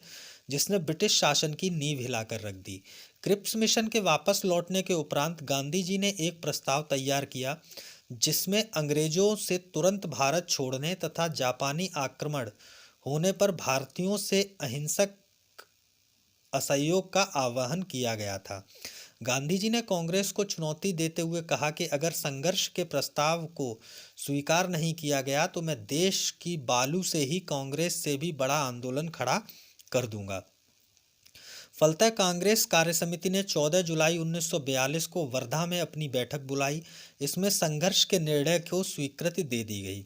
अगले महीने अखिल भारतीय कांग्रेस समिति की बैठक ग्वालियर टैंक यानी बम्बई में हुई, जहां इस प्रस्ताव का अनुमोदन कर दिया गया। अब अखिल भारतीय कांग्रेस कमेटी की बैठक ग्वालियर टैंक या बम्बई 8 अगस्त 1942। तो क्या हुआ इस बैठक में? इस बैठक में अंग्रेजों भारत छोड़ो का प्रस्ताव पारित किया गया और कुछ घोषणाएं की गई। तो घोषणाएं कौन कौन सी थी? भारत में ब्रिटिश शासन को तुरंत समाप्त किया जाए। घोषणा की गई कि स्वतंत्र भारत सभी प्रकार की फांसीवाद एवं साम्राज्यवादी शक्तियों से अपनी रक्षा स्वयं करेगा। अंग्रेजों को की वापसी के पश्चात कुछ समय के लिए अस्थायी सरकार की स्थापना की जाएगी। ब्रिटिश शासन के विरुद्ध असहयोग का समर्थन किया गया और गांधी जी को भारत छोड़ो आंदोलन का नेता घोषित किया गया। अब विभिन्न वर्गों को गांधी जी द्वारा निर्देश, तो क्या क्या निर्देश दिए गए विभिन्न वर्गों को गांधी जी द्वारा? इन निर्देशों की घोषणा ग्वालियर टैंक में ही कर दी गई थी। तो सरकारी सेवक नौकरी न छोड़ें परंतु कांग्रेस के प्रति अपनी निष्ठा की घोषणा कर दें। सैनिक अपने देशवासियों पर गोली चलाने से इनकार कर दें। छात्र पढ़ाई तभी छोड़ें जब आज़ादी हासिल होने तक अपने इस निर्णय पर अटल रह सके। यदि कोई जमींदार सरकार विरोधी हो तो कृषक पारस्परिक हित के आधार पर तय किया गया लगान अदा करते रहें, किंतु यदि कोई जमींदार सरकार समर्थक हो तो उसे लगान अदा करना बंद कर दें। राजा महाराजा जनता को सहयोग करें तथा अपनी प्रजा की संप्रभुता स्वीकार करें। देशी रियासतों के लोग शासकों का सहयोग तभी करें जब वे सरकार विरोधी हों तथा सभी स्वयं को राष्ट्र का एक अंग घोषित करें। इस अवसर पर गांधी जी ने लोगों से कहा था, एक छोटा सा मंत्र मैं आपको देता हूँ जिसे आप अपने हृदय में अंकित कर सकते हैं और प्रत्येक सांस में व्यक्त कर सकते हैं। यह मंत्र है करो या मरो, अर्थात या तो हम भारत को आज़ाद कराएंगे या इस प्रयास में अपनी जान दे देंगे। अपनी गुलामी का स्थायित्व देखने के लिए जिंदा नहीं रहेंगे। अब आंदोलन का प्रसार। तो भारत छोड़ो आंदोलन के दौरान यानी 9 अगस्त 1942 के दौरान गांधी जी तथा कांग्रेस के मुख्य नेताओं को ऑपरेशन जीरो आवर के तहत गिरफ्तार कर लिया गया। गांधी जी को गिरफ्तार कर आगा खां पैलेस में रखा गया। सरोजनी नायडू तथा कस्तूरबा गांधी को भी गिरफ्तार कर आगा खां पैलेस में रखा गया। कांग्रेस को गैर कानूनी घोषित कर उसकी सारी संपत्ति को जब्त कर लिया गया। साथ ही कांग्रेस कार्यकारिणी के अन्य सदस्यों को गिरफ्तार कर अहमदनगर जेल में रखा गया। डॉक्टर राजेंद्र प्रसाद को पटना बांकीपुर जेल में नज़रबंद कर दिया गया। जयप्रकाश नारायण को गिरफ्तार कर हजारीबाग सेंट्रल जेल में रखा गया, जो बाद में जेल की दीवार फांदकर फरार हो गए तथा आज़ाद रास्ता नामक दल का गठन किया एवं भूमिगत होकर आंदोलन चलाते रहे। करो या मरो का नारा समूचे राष्ट्र में गूंज उठा। वरिष्ठ नेताओं की गिरफ्तारी के बाद जनता का आक्रोश बढ़ गया। जगह जगह हिंसक कार्रवाइयां की जाने लगीं। अहमदाबाद, मद्रास, बंगलौर, सहारनपुर आदि में मजदूरों की हड़तालों से कारखाने बंद हो गए। संचार साधनों को नष्ट कर दिया गया। रेलवे लाइन उखाड़ दी गई। बिजली के तार काट दिए गए। पुलिस स्टेशन, रेलवे स्टेशन, डाकखाने, सरकारी इमारतों में आग लगा दी गई। 1942 के आंदोलन का सबसे ज़्यादा प्रभाव बंगाल, बिहार, संयुक्त प्रांत, मद्रास और बम्बई में था, लेकिन इसकी भागीदारी समूचे भारत में देखी गई। सितंबर 1942 के बाद बढ़ते हुए ब्रिटिश दमन के विरुद्ध यह आंदोलन भूमिगत हो गया। गिरफ्तारी से बचे नेता जैसे जयप्रकाश नारायण, राम मनोहर लोहिया, अच्युत पटवर्धन, अरुण आसफ अली आदि ने भूमिगत रहते हुए आंदोलन का नेतृत्व किया और कांग्रेस की रणनीतिक कार्रवाइयां और महत्वपूर्ण सूचनाओं आदि का रेडियो प्रसारण के द्वारा संचालन किया। भूमिगत नेता जिसमें सुचेता कृपलानी, उषा मेहता, छोटा भाई पुराणिक, बीजू पटनायक, आरपी गोयनका भी शामिल थे, जो बम, गोली बारूद जैसी सामग्री एकत्र कर गुप्त संगठनों में बांटते थे। ध्यातव्य हो, रेडियो प्रसारण का कार्य सर्वप्रथम उषा मेहता ने प्रारंभ किया। आंदोलन के प्रति दमनात्मक कार्रवाई के विरुद्ध गांधी जी ने आगा खां पैलेस में 21 दिन के उपवास की घोषणा कर दी। उपवास शुरू करते ही देश विदेशों से उन्हें रिहा करने की मांग तीव्र हो गई। राजभक्त MSNE NR सरकार और HP मोदी ने वायसराय की कार्यकारिणी से इस्तीफा दे दिया। 7 मार्च 1943 को गांधी जी ने अपनी भूख हड़ताल वापस ले ली। उनके खराब स्वास्थ्य के कारण सरकार ने 6 मई 1944 को उन्हें कैद से रिहा कर दिया। गांधी जी के जेल से रिहा होने के पूर्व ही उनकी पत्नी कस्तूरबा गांधी व निजी सचिव महादेव देसाई की मृत्यु हो चुकी थी। आमरण अनशन के कारण आगा खां पैलेस में कैद गांधी जी के स्वास्थ्य में जब तेजी से गिरावट आ रही थी तो चिकित्सकों के परामर्श पर ब्रिटिश सरकार द्वारा विचार किया गया था कि यदि गांधी जी मर जाते हैं तो बम्बई सरकार प्रांतीय सरकारों के पास रूबिकॉन कूटशब्द भेज देगी। अब समानांतर सरकार की स्थापना। तो बलिया में चित्तू पांडे के नेतृत्व में, सतारा में YV चौहान तथा नाना पाटिल के नेतृत्व में समानांतर सरकार का गठन किया गया। यह सरकारें क्रमशः 1944 व 1945 तक चली। बंगाल के मोदिनीपुर जिले में तामलुक नामक स्थान पर तामलुक जातीय सरकार की स्थापना की गई। यहाँ की सरकार ने सशस्त्र विद्युत वाहिनी का गठन किया। इसका अस्तित्व सितंबर 1944 तक रहा। इसके अलावा उड़ीसा के तलचर में भी कुछ समय तक समानांतर सरकार चली। सतारा की समानांतर सरकार सबसे लंबे समय तक अस्तित्व में रही। औंध रियासत के राजा ने इस सब में काफ़ी मदद की। अब आंदोलन में आम जन की भागीदारी। तो युवक, मुख्य रूप से स्कूल एवं कॉलेज के छात्रों ने महत्वपूर्ण भूमिका निभाई। महिलाएं, तो स्कूल कॉलेज की छात्राओं ने आंदोलन में सक्रिय भागीदारी निभाई। सुचेता कृपलानी, अरुणा आसफ अली तथा उषा मेहता ने के नाम इनमें प्रमुख हैं। किसान, पूरे आंदोलन में इनकी सक्रिय भागीदारी रही। बंगाल, बिहार, महाराष्ट्र, आंध्र प्रदेश, गुजरात, केरल तथा संयुक्त प्रांत किसानों की गतिविधियों के मुख्य केंद्र थे। अब सरकारी अधिकारी, तो विशेष रूप से प्रशासन एवं पुलिस के निचले तबके से संबंध अधिकारियों ने आंदोलन में सहयोग दिया। फलतः इस तबके के सरकारी अधिकारियों से सरकार का विश्वास समाप्त हो गया। अब कम्युनिस्ट, तो यद्यपि इनका निर्णय आंदोलन का बहिष्कार करना था, फिर भी स्थानीय स्तर पर सैकड़ों कम्युनिस्टों ने आंदोलन में भाग लिया। देशी रियासतें, इनका सहयोग सामान्य था। अब मुस्लिम, इस आंदोलन में मुसलमानों का योगदान संदेशपद था, फिर भी मुस्लिम लीग के कुछ सदस्यों ने भूमिगत नेताओं को अपने घरों में पनाह दी। अब आंदोलन पर प्रतिक्रिया। तो मुस्लिम लीग का जिन्ना गुट आंदोलन का इसलिए विरोधी था क्योंकि इनका विश्वास था कि अंग्रेजों के जाने के बाद यहाँ जंगल राज उत्पन्न हो जाएगा। 23 मार्च 1943 को मुस्लिम लीग ने पाकिस्तान दिवस मनाने का आह्वान किया। मुस्लिम लीग ने दिसंबर 1943 में कराची में हुए अधिवेशन में विभाजन करो और छोड़ो का नारा दिया। अति उदारवादी नेता तेज बहादुर सप्रू ने भारत छोड़ो आंदोलन को अविचारित तथा असामयिक माना। डॉक्टर भीमराव अंबेडकर ने आंदोलन के बारे में कहा कि कानून व व्यवस्था को कमजोर करना पागलपन है जब दुश्मन हमारी सीमा पर है। अब आज़ाद हिंद फौज व सुभाष चंद्र बोस। तो जनवरी 1941 में सुभाष चंद्र बोस अचानक गायब हो गए। वे कलकत्ता से पेशावर होते हुए रूस पहुंचे और फिर मार्च में बर्लिन। जर्मनी पहुंचकर उन्होंने भारत की स्वतंत्रता के लिए हिटलर से मदद मांगी और फ्री इंडिया सेंटर की स्थापना की। आज़ाद हिंद फौज का विचार सबसे पहले मोहन सिंह के मन में आया। वे ब्रिटेन की भारतीय सेना में अधिकारी थे। 1 सितंबर 1942 को आज़ाद हिंद फौज की पहली डिवीज़न का गठन किया गया। 2 जुलाई 1943 को सुभाष चंद्र बोस सिंगापुर पहुंचे। इन्हें आज़ाद हिंद फौज का सर्वोच्च सेनापति घोषित किया गया। 21 अक्टूबर 1943 को सुभाष चंद्र बोस ने सिंगापुर में स्वतंत्र भारत की अस्थायी सरकार की स्थापना की। जर्मनी, जापान तथा उनके समर्थक देशों ने इस सरकार को मान्यता भी दी। इस सरकार ने मित्र राष्ट्रों के विरुद्ध युद्ध की घोषणा कर दी। सुभाष चंद्र बोस ने रानी झांसी रेजिमेंट के नाम से एक महिला रेजिमेंट भी बनाई। आज़ाद हिंद फौज के 3 अन्य ब्रिगेडों के नाम क्रमशः सुभाष ब्रिगेड, नेहरू ब्रिगेड तथा गांधी ब्रिगेड रखे गए। सुभाष चंद्र बोस ने दिल्ली चलो तथा तुम मुझे खून दो, मैं तुम्हें आज़ादी दूंगा का नारा दिया। 6 जुलाई 1944 को सुभाष चंद्र बोस ने रेडियो पर बोलते हुए गांधी जी को संबोधित किया। भारत की स्वाधीनता का आखिरी युद्ध शुरू हो चुका है। राष्ट्रपिता, भारत की मुक्ति के इस पवित्र युद्ध में हम आपका आशीर्वाद और शुभकामनाएं चाहते हैं। जापान की सेना द्वारा अंडमान और निकोबार द्वीप को सुभाष चंद्र बोस की सरकार को सौंप दिया गया।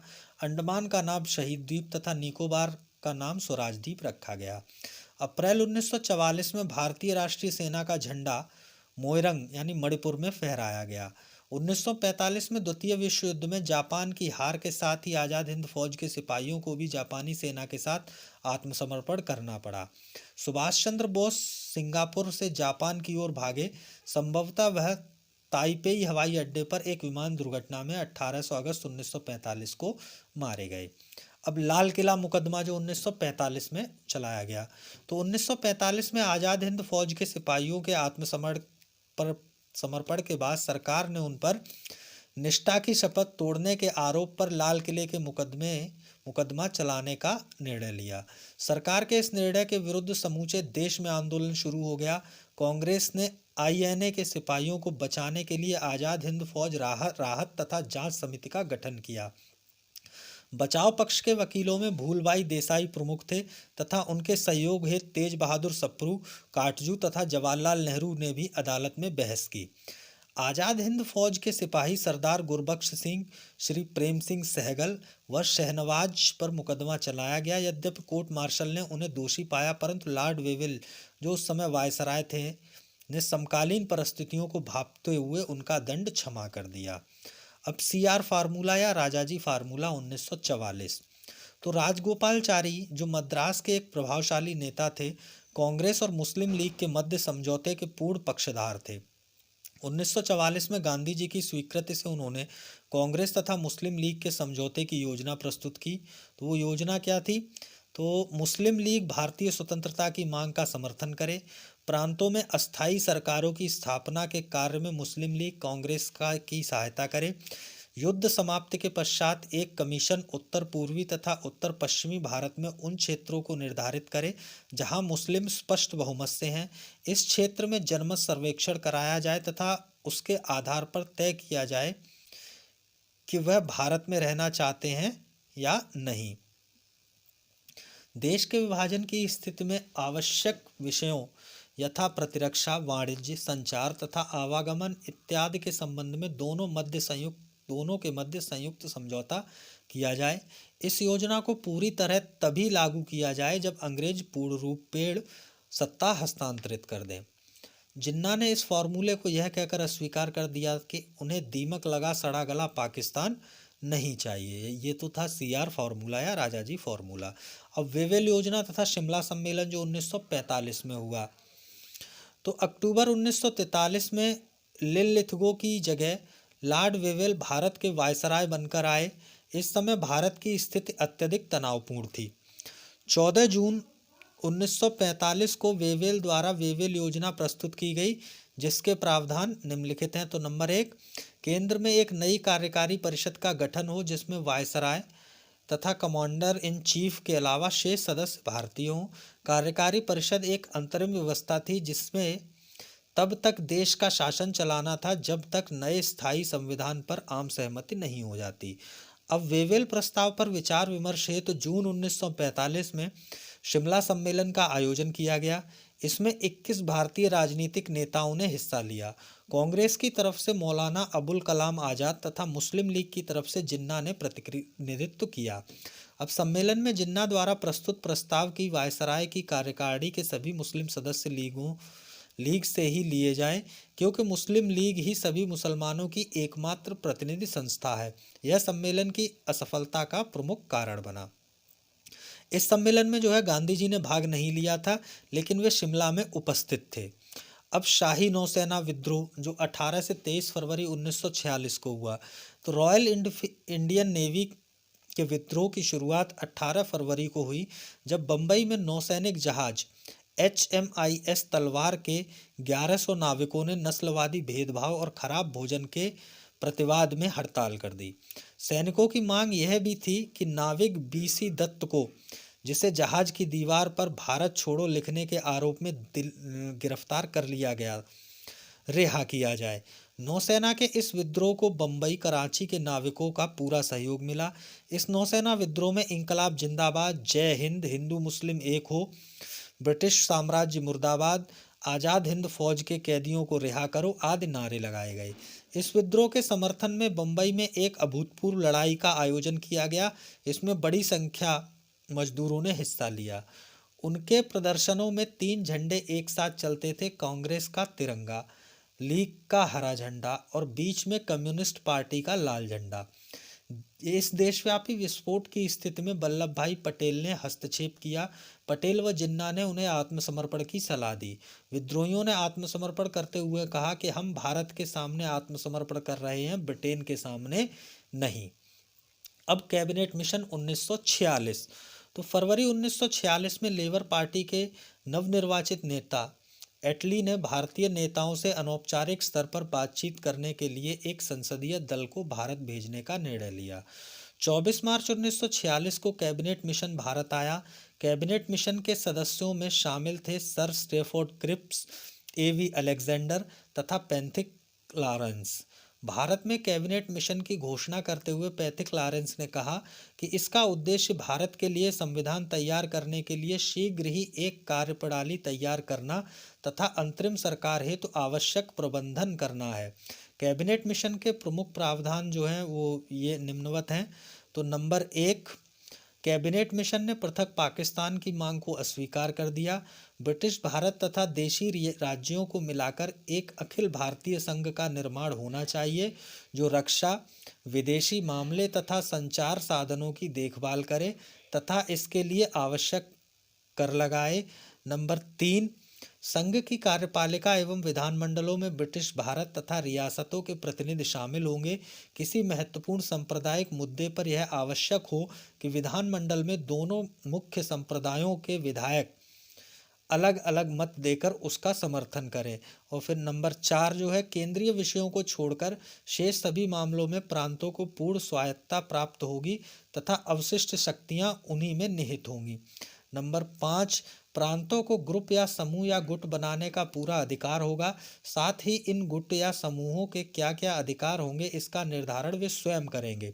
समूह का में हिंदू बहुमत वाले 6 प्रांत कौन कौन से, मद्रास, बम्बई, मध्य प्रांत, संयुक्त प्रांत, बिहार और उड़ीसा निहित किए गए। समूह खा में मुस्लिम बहुमत वाले 3 प्रांत पंजाब, सिंध तथा उत्तर पश्चिमी क्षेत्र रखे गए। बंगाल तथा असम को समूह गा में रखा गया। मुख्य आयुक्त, चीफ कमिश्नर यानी कि मुख्य आयुक्त के प्रांत दिल्ली, अजमेर, मारवाड़ और कुर्ग को समूह का में तथा बलूचिस्तान को समूह खा में रखा गया। फिर नंबर 6, संविधान सभा के गठन के संबंध में कैबिनेट मिशन ने वयस्क मताधिकार पर आधारित निर्वाचन व्यवस्था को खारिज करते हुए प्रति 10 लाख जनसंख्या पर एक सदस्य के अप्रत्यक्ष निर्वाचन की व्यवस्था को स्वीकार किया। और फिर नंबर 7 जो है, कैबिनेट मिशन ने एक अंतरिम सरकार के गठन का भी सुझाव दिया। तो ये तो जो कैबिनेट मिशन था तो प्रमुख प्रावधान कैबिनेट मिशन के ये थे।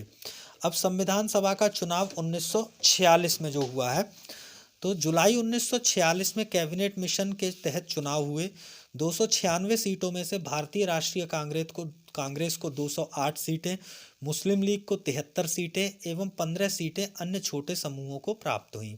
इस तरह मुस्लिम लीग, जो कि पूर्णतः आच्छादित हो गई थी, ने 29 जून 1946 को कैबिनेट मिशन योजना को अस्वीकार कर दिया तथा 16 अगस्त को सीधी कार्यवाही दिवस की घोषणा की। इस अवसर पर कलकत्ता में हजारों लोग लूटे गए। प्रतिक्रिया स्वरूप हिंदू बहुसंख्यक प्रांत बिहार के मुसलमानों पर अत्याचार हुआ।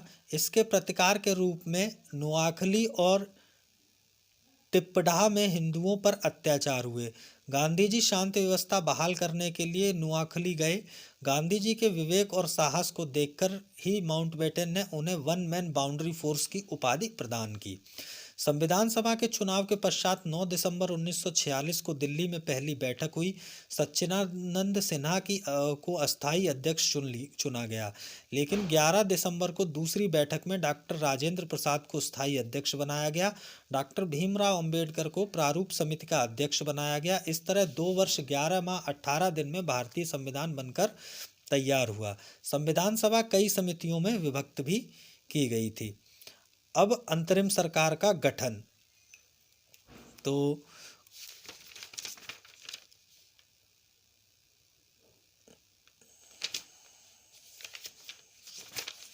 अंतरिम सरकार का गठन। कांग्रेस द्वारा वायसराय के नवीनतम प्रस्तावों को स्वीकार कर लेने के बाद अगस्त 1946 में वेवेल ने कांग्रेस अध्यक्ष जवाहरलाल नेहरू को अंतरिम सरकार के गठन के लिए निमंत्रण दिया। अंतरिम सरकार के सदस्यों में पंडित जवाहरलाल नेहरू, सरदार वल्लभ भाई पटेल, डॉक्टर राजेंद्र प्रसाद, आसफ अली, राम गोपालचारी, डॉक्टर जान मथाई, सरदार बलदेव सिंह, जगजीवन राम, C.H. भाभा इत्यादि शामिल थे। पंडित नेहरू ने 2 सितंबर 1946 को 12 सदस्यीय मंत्रिमंडल के साथ अपने पद की शपथ ली। मंत्रिमंडल में 3 मुस्लिम सदस्य थे जो मुस्लिम लीग के सदस्य नहीं थे। लीग अपने 5 मनोनीत सदस्यों के साथ सरकार में प्रवेश कर सके, इसके लिए द्वार खुला रखा गया। अक्टूबर 1946 में अंतरिम सरकार में लीग के 5 प्रतिनिधि शामिल हो गए। मुस्लिम लीग का अंतरिम सरकार में शामिल होना सहयोगी नहीं बल्कि पाकिस्तान की मांग की लड़ाई को आगे बढ़ाने का स्वार्थ निहित था। नवंबर 1946 में वायसराय ने संविधान सभा की पहली बैठक हेतु निर्वाचित प्रतिनिधियों को निमंत्रण भेजा। 9 दिसंबर 1946 को दिल्ली में संविधान सभा की पहली बैठक हुई, जिसका मुस्लिम लीग ने बहिष्कार किया। बहिष्कार को देखते हुए ब्रिटिश सरकार ने निर्णय लिया कि संविधान सभा के निर्णय मुस्लिम बहुल्य राज्य में लागू नहीं होंगे। अब अंतरिम मंत्रिमंडल जो था तो वो कैसा था? सदस्य और उनसे संबंधित विभाग। तो जवाहरलाल नेहरू राष्ट्रमंडल संबंध तथा विदेशी मामले इनके उसमें थे। सरदार वल्लभ भाई पटेल ये गृह, सूचना एवं प्रसारण इनके उसमें था। बलदेव सिंह रक्षा इनके उसमें था, रक्षा मंत्रालय। जान मथाई उद्योग एवं नागरिक आपूर्ति इनके उसमें थी। चक्रवर्ती राज गोपालचारी शिक्षा एवं कला जो है विभाग से संबंधित विभाग इनके उसमें था। C.H. भाभा कार्य खान तथा ऊर्जा से संबंधित विभाग इनके उसमें था। डॉक्टर राजेंद्र प्रसाद खाद्य एवं कृषि जो है से संबंधित विभाग इनके अधिकार क्षेत्र में था। आसफ अली रेलवे एवं परिवहन से संबंधित विभाग इनके उसमें था। जगजीवन राम श्रम से संबंधित विभाग इनके अधिकार उसमें था। अब लीग के सदस्य कौन थे? तो लियाकत अली खां इन्हें वित्त विभाग इनके उस अंडर था। I चुंदरीगर वाणिज्य विभाग इनके अंडर था। जोगेंद्र नाथ मंडल विधि विभाग इनके अंडर था। गजाफर अली खां स्वास्थ्य विभाग इनके अंडर था। और अब्दुल रब निश्तर डाक और वायु विभाग इनके अंडर था। अब एटली का घोषणा पत्र 20 फरवरी 1947। तो ब्रिटेन में श्रमिक दल के प्रधानमंत्री क्लीमेट एटली ने 20 फरवरी 1947 को हाउस ऑफ कॉमन्स में घोषणा की कि वे जून 1948 से पहले भारतीयों को सत्ता सौंप देंगे। एटली ने लॉर्ड वेवेल के स्थान पर लॉर्ड माउंटबेटन को वायसराय नियुक्त किया। अब लॉर्ड माउंटबेटन योजना जो 3 जून को आई, तो 22 मार्च 1947 को भारत के अंतरिम वायसराय के रूप में लॉर्ड माउंटबेटन भारत आए, जिनका एकमात्र उद्देश्य था अतिशीघ्र भारत को पूर्ण स्वतंत्रता देना। लगभग 2 माह की बातचीत के उपरांत माउंटबेटन इस निष्कर्ष पर पहुंचे कि विभाजन ही एकमात्र विकल्प है। अतः 20 फरवरी 1947 को एटली के वक्तव्य के दायरे में भारत विभाजन की एक योजना तैयार की। कांग्रेस की ओर से विवशता की स्थिति में पंडित नेहरू एवं सरदार पटेल ने विभाजन योजना को स्वीकार लिया, परंतु गांधी जी अंत तक विभाजन का कड़ा विरोध करते रहे। गांधी जी के शब्दों में, यदि सारा भारत भी आग की लपटों में घिर जाए फिर भी पाकिस्तान नहीं बन सकेगा। यदि कांग्रेस विभाजन चाहती है तो वह मेरे मृत शरीर पर ही होगा, क्योंकि जब तक मैं जीवित हूँ भारत को विभाजित नहीं होने दूंगा।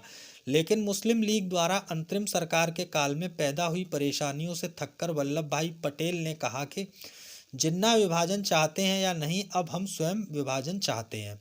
अंततः 3 जून को माउंटबेटन ने भारत के विभाजन के साथ सत्ता हस्तांतरण की एक योजना प्रस्तुत की, जिसे माउंटबेटन योजना के अलावा 3 जून योजना भी कहा जाता है। अब योजना के मुख्य बिंदु क्या थे? तो नंबर 1 था पंजाब और बंगाल में हिंदू मुसलमान बहुसंख्यक जिलों के प्रांतीय विधानसभा के सदस्यों की अलग बैठक बुलाई जाए। उनके प्रतिनिधियों को यह निश्चय करना था कि प्रांत का विभाजन हो अथवा नहीं। दूसरा था विभाजन होने की दशा में 2 डोमिनियनों तथा 2 संविधान सभाओं का निर्माण किया जाए। तीसरा था उत्तर पश्चिमी सीमांत प्रांत तथा असम के सिलहट जिले में जनमत संग्रह द्वारा यह पता लगाया जाएगा कि वे भारत के किस भाग के साथ रहना चाहते हैं। और चौथा था, विभाजन के गतिरोध को दूर करने के लिए एक सीमा आयोग का गठन किया जाएगा। योजना में कांग्रेस की भारत की एकता की मांग को अधिक से अधिक पूरा करने के लिए कोशिश की गई। तो कौन कौन सी कोशिशें थी? तो नंबर 1 इसमें है, खान अब्दुल गफ्फार खां, जिन्हें सीमांत गांधी भी कहा गया है, ने विभाजन पर आक्रोश व्यक्त किया और कहा कि कांग्रेस नेतृत्व ने उसके आंदोलन को भेड़ियों के आगे फेंक दिया। और दूसरी है कि अंत में नेहरू, पंत, कृपलानी और गांधी जी ने भी विभाजन स्वीकार कर लिया। ठीक। माउंटबेटन ने भारत की आज़ादी के लिए डिक्री बर्ड प्लान तैयार किया। यह योजना सर हेस्टिंग्स, सर जॉर्ज जेविल एवं लॉर्ड माउंटबेटन की एक समिति द्वारा तैयार की गई थी। यह योजना दिल्ली में प्रांतीय गवर्नरों की असेंबली के सम्मुख हेस्टिंग्स इस्मा द्वारा प्रस्तुत की गई, इसलिए इसे इस्मा योजना भी कहा जाता है। इस योजना का विवरण माउंटबेटन ने जवाहरलाल नेहरू के सामने रखा था, जिसे उन्होंने तुरंत अस्वीकार कर दिया और बताया कि यह योजना भारत के बाल्कनीकरण को आमंत्रित करेगी और संघर्ष एवं हिंसा को भड़काएगी।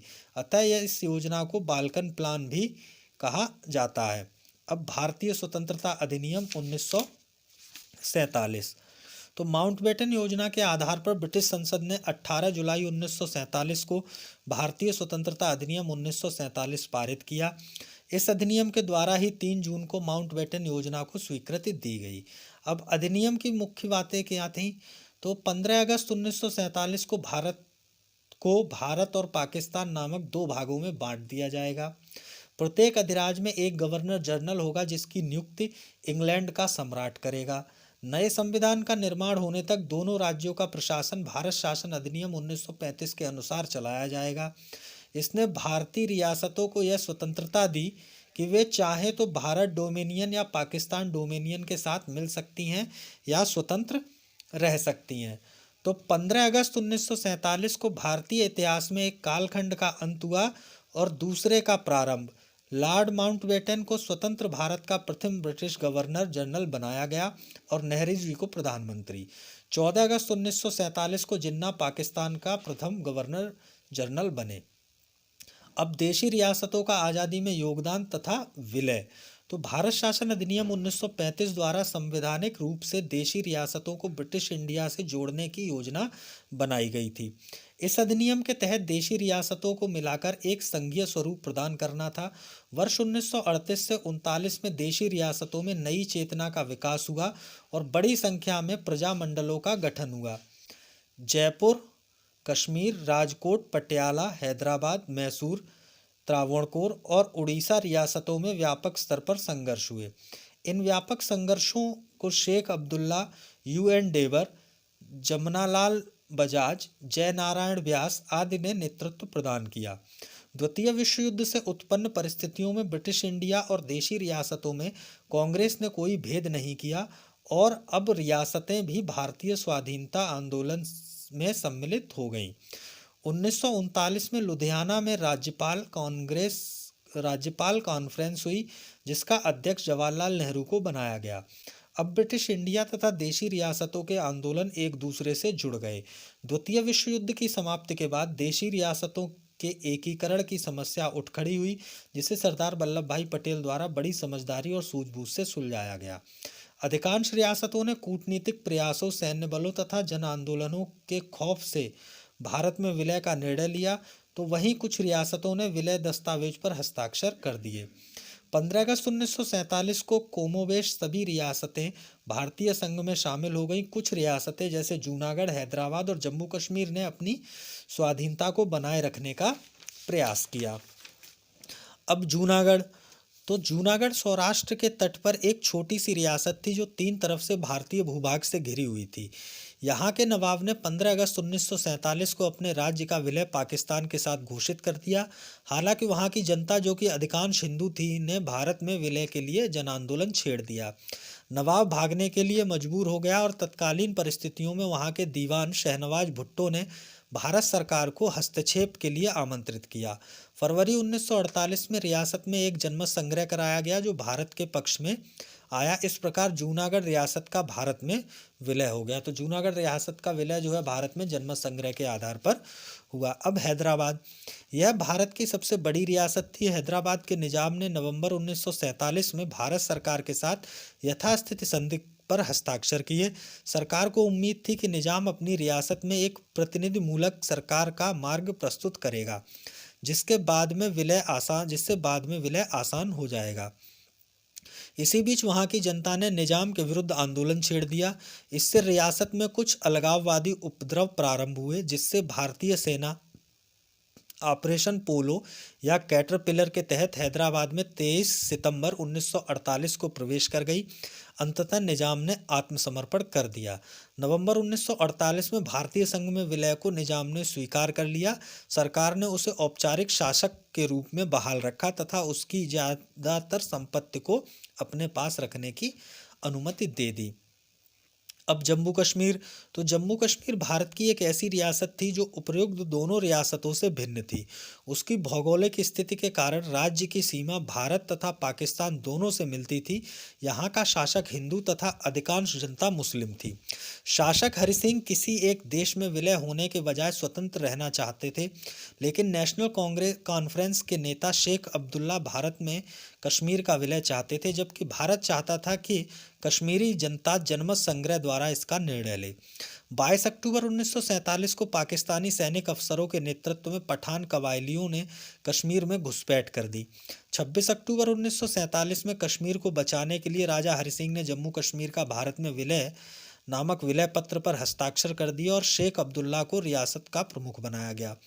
भारतीय सेना ने पठान कबायलियों को खदेड़ा, हालांकि राज्य के कुछ हिस्से पर उनका नियंत्रण बना रहा। भारत तथा पाकिस्तान के बीच व्यापक युद्ध के खतरे को देखते हुए तत्कालीन भारत सरकार 30 दिसंबर 1947 को माउंटबेटन की सलाह पर कश्मीर समस्या को संयुक्त राष्ट्र की सुरक्षा परिषद में भेजने के लिए तैयार हो गई, जिससे पाकिस्तान द्वारा अतिक्रमण किए गए क्षेत्रों को खाली करवाने का आग्रह किया गया। 1951 में संयुक्त राष्ट्र ने एक प्रस्ताव पारित किया, जिसमें पाक अधिकृत कश्मीर से पाकिस्तान की सेनाओं को वापस हटा लिए जाने के बाद संयुक्त राष्ट्र की देखरेख में एक जनमत संग्रह का प्रावधान था।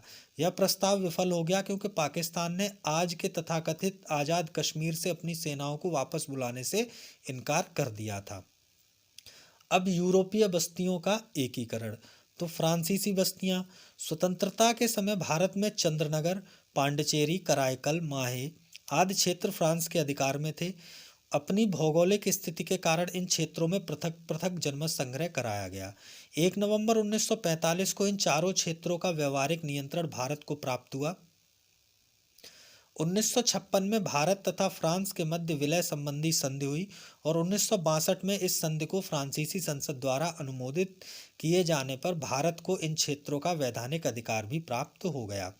अब पुर्तगाली बस्तियां, तो पुर्तगाल के पास दमन और दीव, दादर और नागर हवेली तथा गोवा के क्षेत्र थे।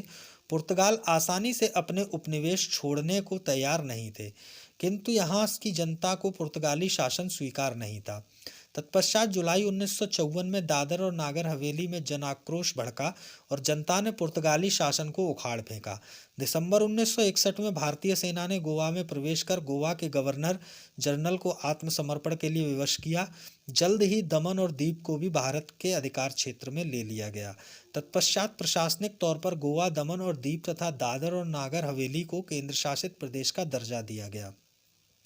1987 में गोवा को एक स्वतंत्र राज्य बना दिया गया। इन रियासतों में से अधिकांश को अलग अलग राज्यों में मिला दिया गया तथा सभी राज्यों में प्रजातंत्रात्मक व्यवस्था स्थापित की गई। इनके नरेशों में से अधिकांश को धन देकर शासन से अलग कर दिया गया तथा कुछ को राज्य प्रमुख का पद देकर उस राज्य के शासन का संवैधानिक प्रधान मात्र बना दिया गया। अब संपूर्ण भारत की शासन व्यवस्था एक कर दी गई तथा भारत के नवीन संविधान को भारत के संपूर्ण सीमाओं के समान रूप से लागू कर दिया गया। अब ये जो राष्ट्रीय आंदोलन है जो 1885 से 1947 के बीच, तो इसमें जो है कुछ महत्वपूर्ण तथ्य हैं जो परीक्षा के उद्देश्य से भी काफ़ी महत्वपूर्ण हैं, तो उन्हें देखते हैं। तो भारतीय राष्ट्रीय कांग्रेस की स्थापना एक अवकाश प्राप्त अंग्रेज अधिकारी A.O. हुम द्वारा दिसंबर 1885 में की गई थी। भारतीय राष्ट्रीय कांग्रेस का प्रथम अधिवेशन 28 दिसंबर 1885 को बम्बई के ग्वालियर टैंक में स्थित गोकुलदास तेजपाल संस्कृत कॉलेज में हुआ। भारतीय राष्ट्रीय कांग्रेस का नाम दादा भाई नौरोजी ने सुझाया था। भारतीय राष्ट्रीय कांग्रेस के प्रथम अधिवेशन की अध्यक्षता व्योमेश चंद्र बनर्जी ने की थी। स्वतंत्रता प्राप्ति के बाद गांधी जी ने भारतीय राष्ट्रीय कांग्रेस को समाप्त करने का सुझाव दिया था। अमृतसर के भारतीय राष्ट्रीय कांग्रेस अधिवेशन जो 1919 में हुआ के प्रस्ताव के अनुसार महात्मा गांधी द्वारा कांग्रेस का नया संविधान लिखने हेतु एनसी केलकर तथा आईबी सेन को चुना गया। 1921 के अहमदाबाद अधिवेशन में सीआर दास को अध्यक्ष नामित किया गया, परंतु इस दौरान उनके जेल में रहने के कारण इस अधिवेशन की अध्यक्षता हकीम अजमल खान ने की और सीआर दास ने जेल से कांग्रेस अध्यक्ष के रूप में कार्य किया। लाला लाजपत राय ने यंग इंडिया में लिखे एक लेख में कांग्रेस को डफरिन के दिमाग की एक उपज बताया। 1885 से 1905 तक भारतीय राष्ट्रीय कांग्रेस में उदारवादी नेताओं का वर्चस्व रहा, इसलिए इस काल को उदारवादी चरण कहा जाता है। उदारवादी नेताओं में दादा भाई नौरोजी, सुरेंद्रनाथ बनर्जी, गोपाल कृष्ण गोखले, फिरोज शाह मेहता, मदन मोहन मालवीय आदि प्रमुख थे। लंदन में भारतीय राष्ट्रीय कांग्रेस के लिए समर्थन प्राप्त करने के उद्देश्य से 1889 में विलियम बेडरवर्न की अध्यक्षता में ब्रिटिश कमेटी ऑफ इंडिया की स्थापना की गई। उग्रवादी नेताओं में लाला लाजपत राय, बाल गंगाधर तिलक, विपिन चंद्र पाल तथा अरविंद घोष आदि प्रमुख थे। तिलक ने 1893 में गणपति महोत्सव तथा 1895 में शिवाजी महोत्सव की शुरुआत की। बंगवासी, केसरी और द हिंदू जैसे पत्र पत्रिकाओं में कांग्रेस की उदारवादी नीतियों का विरोध किया गया। बाल गंगाधर तिलक को भारतीय राष्ट्रीय कांग्रेस का अध्यक्ष कभी नहीं चुना जा सका। अगस्त 1920 को तिलक की मृत्यु हो गई। उनकी मृत्यु के उपरांत उनकी अर्थी को महात्मा गांधी, शौकत अली तथा डॉक्टर सैफुद्दीन किचलू आदि नेताओं ने उठाया था। लाल बाल पाल त्रिगुट में मात्र लाला लाजपत राय ने 1920 में कलकत्ता के विशेष अधिवेशन की अध्यक्षता की। गवर्नर जनरल लॉर्ड कर्जन के काल में 1905 में बंगाल का विभाजन किया गया। बंगाल विभाजन सांप्रदायिक विभाजन था। पश्चिमी बंगाल हिंदू बहुल तथा पूर्वी बंगाल मुस्लिम बहुल क्षेत्र था। बंगाल विभाजन के विरोध में 7 अगस्त 1905 में कलकत्ता के टाउन हॉल में हुई बैठक में स्वदेशी आंदोलन की घोषणा हुई तथा बहिष्कार प्रस्ताव पारित हुआ। 16 अक्टूबर 1905 को लोगों ने बंगाल विभाजन के विरोध में शोक दिवस मनाया। स्वदेशी आंदोलन में पहली बार महिलाओं की सक्रिय भागीदारी देखने को मिली। 1906 में राष्ट्रीय कांग्रेस के कलकत्ता अधिवेशन में दादा भाई नौरोजी ने अपने भाषण के दौरान पहली बार कांग्रेस के मंच से स्वराज शब्द का उल्लेख किया। ढाका के नवाब सलीमुल्लाह खां के नेतृत्व में 30 दिसंबर 1906 को ढाका में आयोजित एक बैठक में अखिल भारतीय मुस्लिम लीग की स्थापना की घोषणा की गई। 1909 में पार्लियामेंटो सुधार के माध्यम से मुसलमानों के लिए पृथक निर्वाचन मंडल की मांग स्वीकार कर ली गई। 1909 के पार्लियामेंटो सुधार के तहत केंद्रीय तथा प्रांतीय विधानमंडलों के आकार एवं उनकी शक्ति में वृद्धि की गई। 12 दिसंबर 1911 को इंग्लैंड के सम्राट जॉर्ज पंचम तथा महारानी मैरी के स्वागत में एक भव्य दिल्ली दरबार का आयोजन किया गया। इस आयोजन में बंगाल विभाजन रद्द किया गया। दिल्ली दरबार में ही भारत की राजधानी कलकत्ता से दिल्ली स्थानांतरित करने की घोषणा की गई। 1 नवंबर 1913 को संयुक्त राज्य अमेरिका के सैन फ्रांसिस्को नगर में लाला हरदयाल ने गदर पार्टी की स्थापना की। गदर पार्टी द्वारा गदर नामक साप्ताहिक पत्रिका का प्रकाशन किया गया। कामागाटामारू प्रकरण कनाडा में भारतीयों के प्रवेश से संबंधित था, जिसमें ऐसे भारतीयों का प्रवेश वर्जित था जो सीधे भारत से कनाडा न आए हों। प्रथम विश्व युद्ध में उदारवादियों ने ताज के प्रति निष्ठा प्रकट की और ब्रिटेन को पूर्ण समर्थन दिया। प्रथम विश्व युद्ध के दौरान ही दिसंबर 1915 में काबुल में महेंद्र प्रताप के नेतृत्व में एक अस्थायी सरकार का गठन किया गया। बरकतुल्लाह इस सरकार के प्रधानमंत्री नियुक्त किए गए थे। इस सरकार को जर्मनी व रूस ने मान्यता प्रदान की थी। 1916 में पूना में बाल गंगाधर तिलक ने होम रूल लीग की स्थापना की। मराठा व केसरी बाल गंगाधर तिलक के प्रमुख पत्र थे। मराठा अंग्रेजी में था और केसरी मराठी में। कॉमनवेल्थ व न्यू इंडिया एनी बेसेंट की पत्रिका थी। अब 1916 में कांग्रेस के लखनऊ सम्मेलन की अध्यक्षता अंबिका चरण मजूमदार ने की थी। 1916 के लखनऊ अधिवेशन में कांग्रेस और मुस्लिम लीग एक साथ आए। दादा भाई नौरोजी को दी grand old man of India के नाम से जाना जाता है। अमीर अली के नेतृत्व में 1908 में अखिल भारतीय मुस्लिम लीग की एक शाखा लंदन में स्थापित की गई। बंगाल विभाजन के समय बंगाल का lieutenant governor sir Andrews Fraser था। गांधी जी ने सर्वप्रथम दक्षिण अफ्रीका में रंगभेद नीति के विरुद्ध आंदोलन छेड़ा।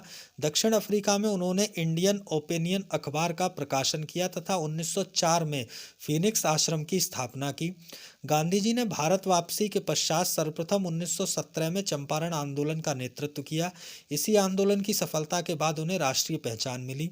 चंपारण में यूरोपीय अधिकारियों ने किसानों से एक अनुबंध कर लिया था कि वे अपनी भूमि के 3/20वें हिस्से पर अनिवार्यतः नील की खेती करेंगे, जो तिनकठिया के नाम से जानी गई। गांधी जी का प्रथम जन आंदोलन रोलेट एक्ट 1919 का विरोध था। रोलेट एक्ट के तहत अंग्रेजी सरकार जिसको चाहे जब तक चाहे बिना मुकदमा चलाए जेल में बंद रख सकती थी। जनता ने इसे काला कानून की संज्ञा दी। 13 अप्रैल 1919 को भारतीय इतिहास का सबसे नृशंस हत्याकांड जलियांवाला बाग हत्याकांड माना जाता है। जब जलियांवाला बाग में लोग अपने नेता डॉक्टर किचलू और डॉक्टर सत्यपाल की गिरफ्तारी के विरोध में शांतिमय जनसभा कर रहे थे, उसी समय अंग्रेज जनरल डायर ने निहत्थे लोगों पर गोलियां चलाने का आदेश दिया। जलियांवाला बाग हत्याकांड के विरोध में रविंद्रनाथ टैगोर ने नाइटहुड की उपाधि वापस कर दी। वायसराय की कार्यकारिणी के सदस्य शंकर नायर ने त्यागपत्र दे दिया। खिलाफत आंदोलन के साथ ही 1920-21 में गांधी जी के नेतृत्व में असहयोग आंदोलन चलाया गया। संयुक्त प्रांत के गोरखपुर जिले में चौरी चौरा हत्याकांड 5 फरवरी 1922 के बाद गांधी जी ने असहयोग आंदोलन स्थगित कर दिया। 1923 में कांग्रेस सदस्यों को विधानमंडलों में प्रवेश के विचार से मोतीलाल नेहरू और CR दास ने स्वराज पार्टी का गठन किया। काकोरी षड्यंत्र केस के तहत राम प्रसाद बिस्मिल, अशफाक उल्लाह खां, रोशनलाल तथा राजेंद्र लाहिरी को फांसी की सजा दी गई। सेंट्रल लेजिस्लेटिव असेंबली में बम फेंकने के आरोप में भगत सिंह, बटुकेश्वर दत्त तथा उनके अन्य साथियों पर लाहौर षड्यंत्र केस के तहत मुकदमा चलाया गया। इसी केस के अंतर्गत जेल में भूख हड़ताल पर बैठे क्रांतिकारी जतिन दास की 64 दिन बाद मृत्यु हो गई। बाद में भगत सिंह, सुखदेव तथा राजगुरु पर मुकदमा चलाकर फांसी की सजा सुनाई गई। 1927 में सर जॉन साइमन की अध्यक्षता में साइमन कमीशन का गठन किया गया। आयोग में सभी अंग्रेज सदस्यों के कारण भारतीयों ने इसका विरोध किया। इस आयोग को वर्तमान सरकारी व्यवस्था, शिक्षा के प्रसार तथा प्रतिनिधि संस्थाओं के अध्ययन के पश्चात वह रिपोर्ट देनी थी कि भारत में उत्तरदायी सरकार की स्थापना कहाँ तक लाजिमी है तथा इसके लिए भारत कहाँ तक तैयार है। अगस्त 1928 में मोतीलाल नेहरू की अध्यक्षता वाली समिति ने अपनी रिपोर्ट प्रस्तुत की, जिसे नेहरू रिपोर्ट के नाम से जाना जाता है। इस रिपोर्ट में ऐसे संविधान निर्माण की योजना थी जिसमें पूर्ण उत्तरदायी सरकार की व्यवस्था होगी। सर्वप्रथम कांग्रेस कार्य समिति द्वारा निर्धारित किया गया कि 26 जनवरी 1930 का दिन पूर्ण स्वराज के रूप में मनाया जाएगा। गांधी जी की 11 सूत्रीय मांगों को वायसराय इरविन द्वारा ठुकराए जाने के प्रतिक्रिया स्वरूप सविनय अवज्ञा आंदोलन के तहत महात्मा गांधी ने 12 मार्च 1930 को ऐतिहासिक सत्याग्रह की शुरुआत की। इसी सत्याग्रह के दौरान गांधी जी साबरमती आश्रम से अपने 78 अनुयायियों के साथ 240 मील की लंबी यात्रा के बाद 5 अप्रैल 1930 को दांडी पहुंचे, जहां 6 अप्रैल 1930 को नमक बनाकर नमक कानून तोड़ा। 12 नवंबर 1930 को साइमन कमीशन की रिपोर्ट तथा संवैधानिक मुद्दों पर चर्चा के लिए लंदन में प्रथम गोलमेज सम्मेलन का आयोजन किया गया। 19 जनवरी 1931 को बिना किसी वास्तविक उपलब्धि के यह सम्मेलन समाप्त हो गया। गांधी इरविन समझौता 5 मार्च 1931 के बाद सविनय अवज्ञा आंदोलन वापस ले लिया गया। इसी समझौते के तहत गांधी जी व कांग्रेस ने द्वितीय गोलमेज सम्मेलन में शामिल होने के लिए सहमति जताई। ब्रिटिश प्रधानमंत्री रेमजे मैकडोनाल्ड ने 16 अगस्त 1932 को विभिन्न संप्रदायों के प्रतिनिधित्व के विषय पर एक पंचाट घोषित किया, जिसे सांप्रदायिक पंचाट कहा गया। इसमें मुस्लिम, सिख, ईसाई के साथ साथ दलितों को भी अल्पसंख्यक मानकर पृथक निर्वाचन का अधिकार दिया गया। 17 नवंबर 1932 को लंदन में तृतीय गोलमेज सम्मेलन का आयोजन किया गया। डॉक्टर भीमराव अंबेडकर एक ऐसे भारतीय थे जिन्होंने 3 दोनों गोलमेज सम्मेलन में भाग लिया। लॉर्ड लिथगो ने द्वितीय विश्व युद्ध में कांग्रेस का सहयोग प्राप्त करने के लिए उनके समक्ष एक प्रस्ताव रखा। अगस्त प्रस्ताव का नाम दिया गया। इस प्रस्ताव के अंतर्गत अंतरिम सरकार के गठन की मांग को खारिज कर दिया गया। व्यक्तिगत सत्याग्रह के अंतर्गत पहले सत्याग्रही विनोबा भावे तथा दूसरे सत्याग्रही जवाहरलाल नेहरू थे। 11 मार्च 1942 को तत्कालिक ब्रिटिश प्रधानमंत्री चर्चिल ने क्रिप्स मिशन की घोषणा की।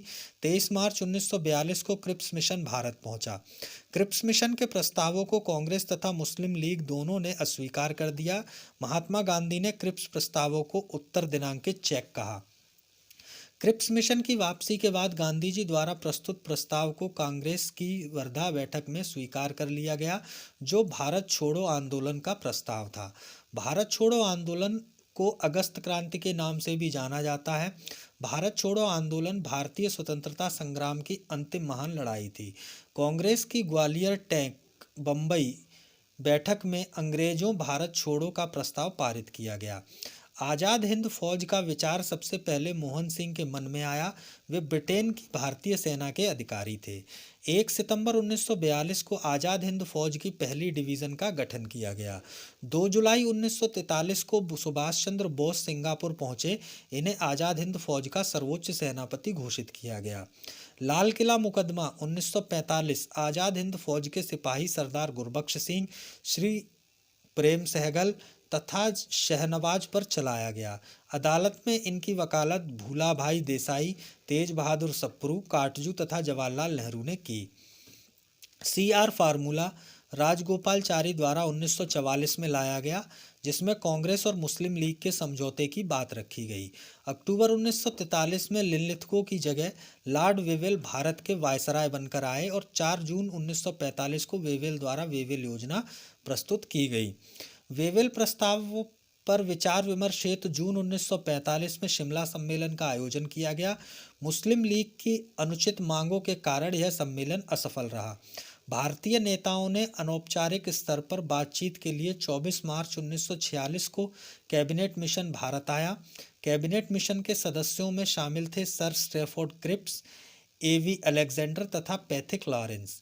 कैबिनेट मिशन की संस्तुतियों के आधार पर संविधान सभा का गठन किया गया।